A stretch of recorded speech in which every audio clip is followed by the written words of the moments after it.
अस्सलामुअलैकुम। साक्षी खबर में आपका इस्तकबाल है। आज 28 रजब है। सुर्खियों से पहले सुनते हैं हदीस शरीफ। बिस्मिल्लाहिर्रहमानिर्रहीम। हज़रत सआद बिन अबी वक़ास रज़ियल्लाहु ताला अन्हु से रिवायत है, रसूलुल्लाह सल्लल्लाहु अलैहि वसल्लम ने फरमाया, अल्लाह ताला ऐसे बंदे को दोस्त रखता है जो मुत्तक़ी हो, उसका नफ्स मुतमईन हो और वो गोशे नशीन हो। और अब सुर्खियाँ। 18 MLC नशिस्तों के लिए वैसर कांग्रेस ने किया उम्मीदवारों के नामों का ऐलान। समाजी इंसाफ को रखा गया मलहूज। 3-4 मार्च को विशाखा में इन्वेस्टर समिट का इनेकाद। वुज़रा ने मुंबई में मुनक़िद किया बेदारी रोड शो।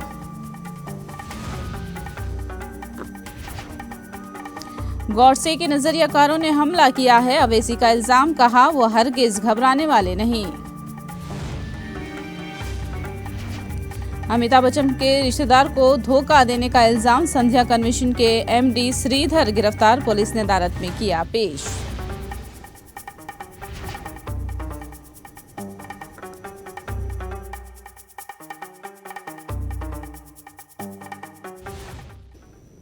सीधे रुख करेंगे ताड़ेपल्ली का, जहां पर MLC उम्मीदवार के कृष्णा बात कर रहे हैं। యువకుడు ఉన్నాడు, ఆయన ఖచ్చితంగా అక్కడ మనం ఇన్ఛార్జిగా పెట్టినట్టయితే ఆ సెంటర్లో బాగుంటుందని చెప్పేసి జగన్మోహన్ రెడ్డి గారితో చెప్పడం, జగన్మోహన్ రెడ్డి గారు వెంటనే నన్ను ఆచండ్ నియోజకవర్గానికి ఇన్ఛార్జిగా నియమించడం కూడా జరిగింది. అనివార్య కారణాల వల్ల నేను 2.5 సంవత్సరాలు అక్కడ నేను ఇన్ఛార్జిగా ఉన్న తర్వాత కొంచెం అనివార్య కారణాల వల్ల నన్ను అక్కడ తప్పించడం జరిగింది. తప్పించిన తర్వాత మళ్ళీ వెంటనే మన ఆయనతో పాటే ప్రయాణిస్తుంటే మళ్ళీ వెంటనే నన్ను రాజమండ్రి జిల్లా అధ్యక్షులుగా కూడా ఆయన నియమించడం జరిగింది.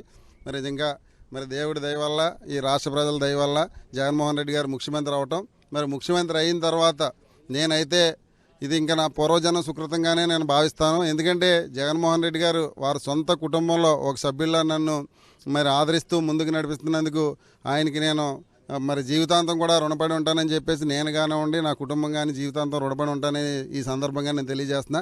మరి నిజంగా అధికారంలోకి వచ్చిన వెంటనే ఏదైతే మరి 100 ఏళ్ల చరిత్ర ఉన్నటువంటి DCGB ఉందో ఆ DCGB బ్యాంక్ని మొట్టమొదటిగా బీసీ సామాజిక వర్గం, సెట్టిబజీ సామాజిక వర్గం చెందిన నాకివ్వటం, మరి నన్ను ఆ DCGB చైర్మన్గా నియమించడం, తర్వాత ఏదైతే మళ్ళీ మరి పశ్చిమ గోదావరి జిల్లా మరి జడ్పీ చైర్మన్ ఏదైతే ఉందో ఆ జడ్పీ చైర్మన్ బీసీ అయిన వెంటనే మళ్ళీ నన్ను జిల్లా పరిషత్ చైర్మన్గా ఆయన నియమించడం, మరి ఈరోజు మళ్ళీ బీసీ సామాజిక వర్గం చెందిన మరి నన్ను మళ్ళీ ఈరోజు MLCగా అనౌన్స్ చేయడం అన్నది అది నేను పూర్వజన్మ సుకృతంగానే నేను భావిస్తానని చెప్పేసి కూడా ఈ సందర్భంగా తెలియజేస్తున్నా.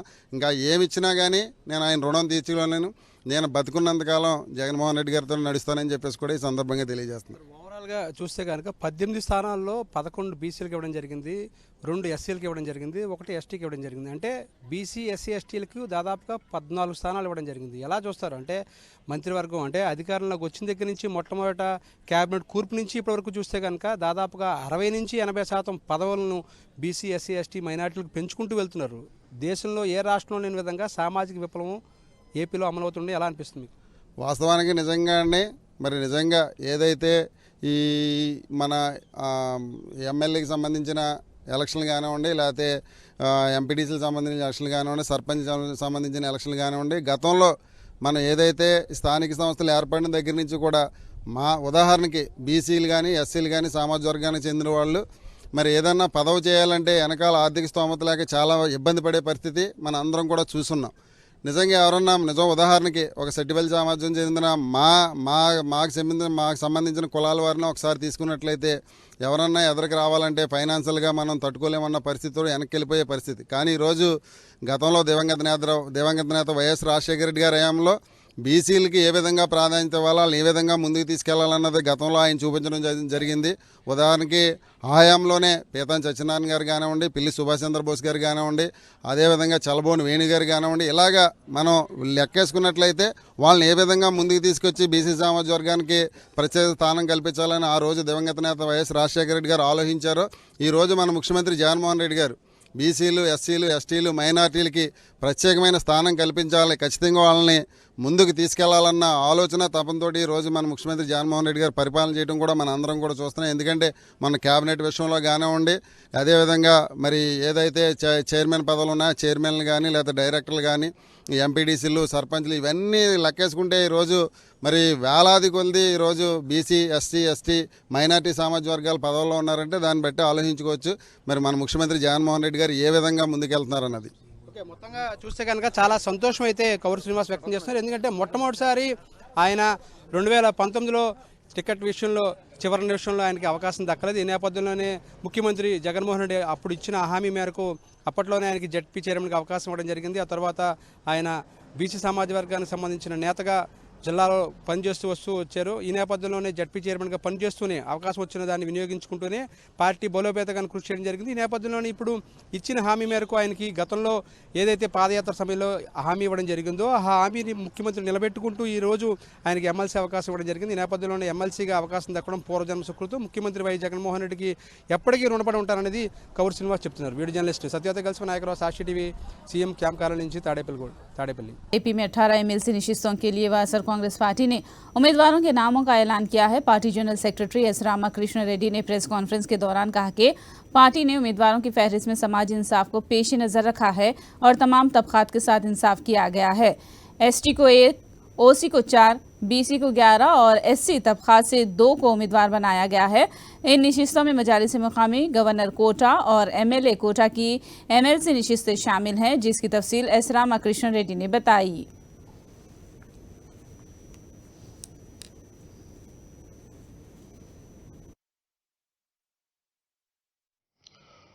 పద్దెనిమిదిలో వైఎస్ఆర్ కాంగ్రెస్ పార్టీ తరఫు నుంచి నేను మళ్ళీ లిస్టులో వస్తాయి, మీకు ఇస్తాం. ప్రపోజ్ చేసి ఫైనలైజ్ చేసిన నేమ్స్లో 11 మంది బీసీలు, 2 ఎస్సీలు, 1 ఎస్టీ, మైనారిటీలు ఆల్రెడీ ఉన్న వాళ్ళు ఉన్నారు, 4 ఉన్నారు, ఓసీలు 4. టోటల్ 18లో జగన్మోహన్ రెడ్డి గారు ఈరోజు అందరితో చర్చించి తీసుకున్న నిర్ణయం మేరకు ఫైనల్గా ఆయన అప్రూవ్ చేసిన నంబర్ రీత్యా చూస్తే 18 ఖాళీలు ఏదైతే మనకు స్థానిక సంస్థల నుంచి, రెండవది ఎమ్మెల్యే కోటా నుంచి, మూడవది గవర్నర్ దీని నుంచి రాబోయే 2 నెలల్లో 3 నెలల్లో వస్తుంది. అది దానికి అఫ్ కోర్స్ అది ప్రొసీజర్ డిఫరెంట్గా ఉంటుంది. కానీ మేము ఫైనలైజ్ చేసుకొని ప్రపోజల్ చేసుకున్నది పేర్లు 2 వస్తున్నాయి. అవి తీస్తే 11 మంది ఇందులో బీసీలు రాబోతున్నారు. అంటే 43%. ఇప్పుడు 11 ప్లస్ ఇప్పటికి ఎగ్జిస్టింగ్ 26లో ఉన్న 8 కలిపితే 19 మంది బీసీలు కాబోతున్నారు 44 మందిలో శాసన మండలిలో జూలై తర్వాత, ఇప్పుడు మొదలైన తర్వాత జూలై అయ్యేసరికి మొత్తం వైఎస్ఆర్ కాంగ్రెస్ పార్టీకి నేను ఇప్పుడు అన్నట్టు స్థానిక సంస్థలు, ఎమ్మెల్యేల కోట, గవర్నర్ కోటా నుంచి ఎన్నికలు జరిగేవి పక్కన పెడితే దాంట్లో చూస్తే 19 మంది 44 మందికి గాను బీసీలు ఉండబోతున్నారు, 6 ఎస్సీలు ఉండబోతున్నారు, 1 ఎస్టీ ఉండబోతున్నారు, మైనారిటీలు 4 ఉండబోతున్నారు, 14 మంది ఓసీలు ఉంటారు. ఇది వైఎస్ఆర్ కాంగ్రెస్ పార్టీ తరఫు నుంచి ఉండబోయే బలం ఇప్పటి నుంచి మొదలు పెడితే. అంటే బీసీ, ఎస్సీ, ఎస్టీ, మైనారిటీ కలిపి 68% అవుతున్నారు, 68.18%. ఓసీలు 31.8%. ఇది శాసన మండలిలో అంటే చట్టసభల్లో హైయెస్ట్ ఇదిగా ఉన్నది. దీంట్లో వైఎస్ఆర్ కాంగ్రెస్ పార్టీ తాను ఏదైతే ఎంత అంకిత భావంతో కట్టుబడి తీసుకున్న నిర్ణయానికి, సామాజిక న్యాయానికి కట్టుబడి ఉన్న తన విధానానికి అనుగుణంగా తీసుకున్న దీని ప్రకారము సమీప భవిష్యత్తులో ఇప్పటి నుంచి 2 నెలల్లో కనబడబోయే పిక్చర్ శాసన మండలిలో ఇది.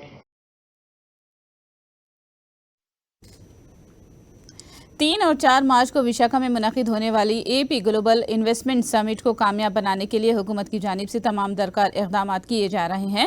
इस समिट में शिरकत के लिए मरकजी व रियासती वज़रा के अलावा मुल्की और गैर मुल्की मंदुबीन को शिरकत की दावत दी जा चुकी है। इसी तनाजुर में एपी हुकूमत ने चंद इलाकों में रोड शो का इनेकाद भी किया है। आज मुंबई में मुनक़िदा रोड शो में वज़ीर फाइनेंस बी राजेंद्र नाथ रेड्डी, रियासती वज़ीर गुरुवाड़ा अमरनाथ और ए सुरेश ने हिस्सा लिया।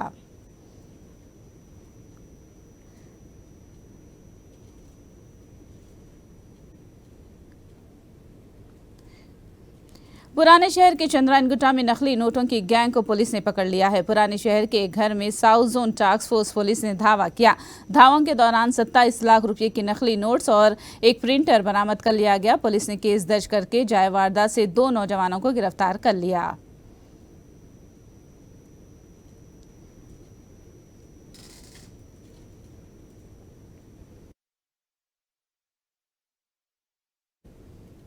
करनूल में सीएम रिलीफ फंड के तहत चेक्स की तकसीम अमल में आई। एमएलए हफीज खान ने इस्तिफादा कुनिंदगान में चेक्स तकसीम किए। इस मौके पर इस्तिफादा कुनिंदगान ने वजीर आला जगनमोहन रेड्डी का शुक्रिया अदा किया।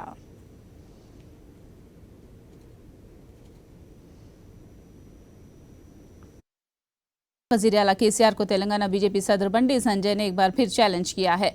उन्होंने कहा कि वो साबित करेंगे कि रियासत को मरकज की जानिब से मिलने वाले फंड्स के एदाद-ओ-शुमार को तेलंगाना हुकूमत सही नहीं बता रही है। उन्होंने कहा कि मुबाहिस के लिए तारीख, वक्त और जगह का तयन करने का चैलेंज किया। 49% షేరు కేంద్ర ప్రభుత్వాన్ని, ఎక్కువ షేరునోడు ప్రైవేటీకరణ చేస్తాడా లేకుంటే తక్కువ షేరు ప్రైవేటీకరణ చేస్తూ పుట్టరా? అంటే ఏది పడితే ఏంటంటే వాళ్ళు ఇచ్చిన అభివృద్ధి మీద చర్చకు సిద్ధంగా లేరు. వాళ్ళు అనేక సందర్భాల్లో సవాల్ చేసిన నేను బీఆర్ఎస్ పార్టీ ప్రభుత్వం రాష్ట్ర ముఖ్యమంత్రి ఎన్నికల సందర్భంగా ఎన్నికల తర్వాత నువ్వు ఇచ్చిన హామీల మీద చర్చకు రా, చర్చ పెట్టు. నువ్వు తెలంగాణ రాష్ట్ర అభివృద్ధికి నువ్వు ఏ విధంగా చేస్తావో దాని మీద చర్చకు సిద్ధమా? ప్రజలు కావాల్సింది అదే. నేను ముఖ్యమంత్రి చేస్తే నువ్వు ఏం చేస్తావు తెలంగాణ రాష్ట్రానికి, తెలంగాణలో ఏ విధంగా అభివృద్ధి చేస్తావు దాని మీద చర్చకు రా. 24 గంటలు మోడీ గారి తిట్టుడు, కేంద్ర ప్రభుత్వం మోడీ గారి తిట్టుడు, కేంద్ర ప్రభుత్వం టైం పాస్ చేస్తాడు. ఏం చేస్తలేరు. ఇంకా గ్రామీణ ఉపాధి హామీ పైసలు చంపకపోయిన మూర్ఖుడు. अमिताभ बच्चन के रिश्तेदार को धोखा देने के केस में संध्या कन्वेंशन के एमडी श्रीधर को पुलिस ने गिरफ्तार कर लिया है। 250 करोड़ की धोखाधड़ी में मुलविस श्रीधर को पुलिस ने ओबरापल्ली कोर्ट में पेश किया, लेकिन श्रीधर ने अमिताभ के रिश्तेदार को धोखा न देने का दावा किया है और 180 करोड़ रुपये लौटाने के दस्तावेजात बतौर सबूत मौजूद होने का श्रीधर ने दावा किया है। उन्होंने इस मामले में कानूनी लड़ाई लड़ने का ऐलान किया है।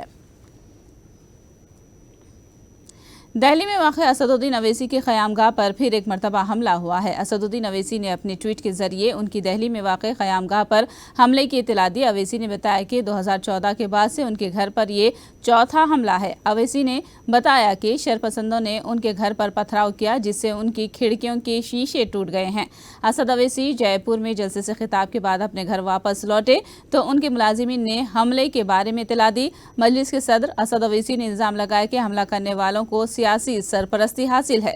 दिल्ली मजलिस के सदर कलीमुल हक ने हमले की मजम्मत करते हुए हमलावरों के खिलाफ सख्त कार्रवाई करने की मांग की है। देखिए, जब दिन दहाड़े जुनैद और नसीर को किडनैप करके उनको पीट कर उनको जिंदा जला दिया जा सकता है, तो फिर मैं कौन सी खेत की मूली हूँ? और जो भी ये कर रहे हैं उनके हौसले इसलिए बुलंद हो रहे हैं क्योंकि उनको मालूम कि उनके पॉलिटिकली आइडियोलॉजिकली उनकी पार्टी सत्ता में है, और इसीलिए चाहे जुनैद हो, नसीर हो या जहाँ कहीं भी इस तरह से दलितों को, आदिवासियों को होता है, तो फिर असदुद्दीन ओवैसी एमपी ज़रूर है, मगर अब उनके हौसले बुलंद हैं। वो लोग रेडिकलाइज हो चुके हैं और उनको लगता है कि वायलेंस के ज़रिए से वो अपने एजेंडे को मुकम्मल कर सकते हैं। तो ये चौथी मर्तबा मेरे घर पर हमला हुआ है और आप देख रहे हैं कि 10 कदम के फासले पर दिल्ली पुलिस का हेडक्वार्टर है और ये बाजू ECI है, हाई सिक्योरिटी जोन है, इतने कैमरास हैं। मगर कल 12:30 बजे DCP साहब आए थे, हम उनको यही बोले कि आप देख लीजिए, अपने कैमरास में देख लीजिए, निकाल लीजिए उनको। ये हर बार हमसे होता है। पिछले बार पिछली गेट से हम स्पीकर साहब से इजाज़त लेकर पिछली गेट का परमिशन खुलाए, क्योंकि एक बार अंदर घुसकर हमारे जो डोमेस्टिक हेल्पर हैं, जो 50-60 साल से यहाँ पर राजू लाल को उन्होंने पीटा था, वहाँ पर जाकर उन्होंने यूपी इलेक्शन के दौरान में लाइव टेलीकास्ट फेसबुक पर करके पत्थर मारे। अब ये हो रहा है, तो ये मुझे लगता है कि हम लोग और आप न्यू इंडिया देख रहे हैं। मुझे नहीं मालूम कौन लोग हो सकते हैं, यकीनन ये वही लोग हो सकते हैं जो नाथूराम गोडसे की आइडियोलॉजी को मानते हैं, जो वायलेंस पर भरोसा रखते हैं, जो रूल ऑफ लॉ और संविधान को ख़त्म करना चाहते हैं और वो नफरत को आम करना चाहते हैं। तो यही वो लोग हो सकते हैं। मगर संजय राउत ने इल्जाम लगाया है कि शिवसेना और पार्टी निशान के अलॉटमेंट के लिए 2000 करोड़ की मामलत हुई है। उद्धव ठाकरे ग्रुप से ताल्लुक रखने वाले एमपी संजय राउत ने कहा कि उन्हें बावसूद ज़राए से पता चला है कि शिवसेना का नाम और पार्टी निशान के अलॉटमेंट के लिए भारी रकम दी गई है। जुमा के रोज इलेक्शन कमीशन ने शिंदे ग्रुप को शिवसेना पार्टी का नाम और तीर कमान निशान अलॉट किया था। वो एक व्यवहार और व्यापार हो गया, खरीद लिया गया और अब तक 2000 करोड़ रुपए की लेन देन उस मामले में हुई है, सिर्फ शिवसेना से चिन्ह और नाम छीनने के लिए। ये मेरा प्राथमिक अंदाज है, जिसे आप एफआईआर कहते हो, first information report. This is FIR, ये मेरा एफआईआर है। ये निर्णय खरीदा हुआ निर्णय 2000 करोड़ का व्यवहार अब तक हो चुका है 6 महीनों में, सिर्फ चिन्ह और नाम के लिए। जो सरकार, जो नेता, जो बेईमान लोगों का गुट विधायक खरीदने के लिए 50-50 करोड़ का दाम लगाता है, सांसद खरीदने के लिए 100 करोड़ का बोली लगाता है, हमारे पार्षद और हमारे शाखा प्रमुख खरीदने के लिए 1 करोड़ का 50 लाख का दाम लगाते हैं, वो तो चिन्ह, पार्टी का चिन्ह और पार्टी का नाम खरीदने के लिए कितने की बोली लगा सकता है? आप अंदाजा लगा सकते हैं। मेरी जानकारी है 2000 करोड़। जम्मू कश्मीर के मुख्तलिफ मकामात पर जमीन खिसकने के वाकयात पेश आए हैं। कश्मीर के रमन पहाड़ी इलाके में जमीन खिसकने से 13 मकानों को नुकसान पहुंचा। सड़कों में दरारें पड़ गई। जमीन खिसकने के बाद इस इलाके से लोगों का तखलिया करवा दिया गया।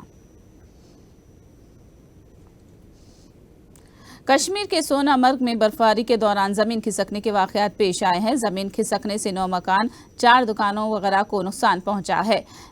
अफरा तफरी के आलम में लोग घरों से बाहर निकल आए। हुकाम ने लोगों को महफूज मकामात को मुंतकिल किया।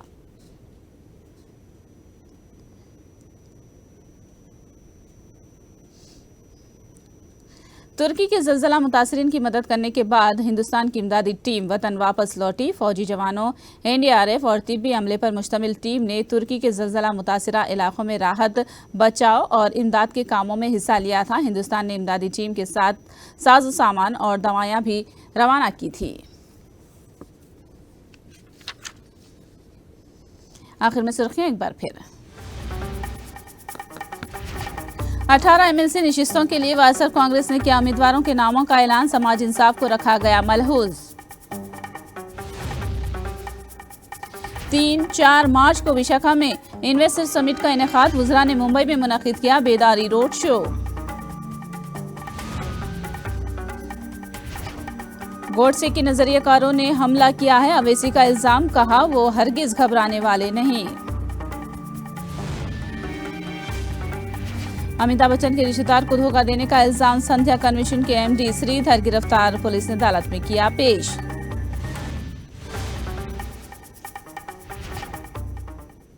साक्षी खबर में फिलहाल इतना ही। साक्षी टीवी पर खबरों का सिलसिला जारी रहेगा।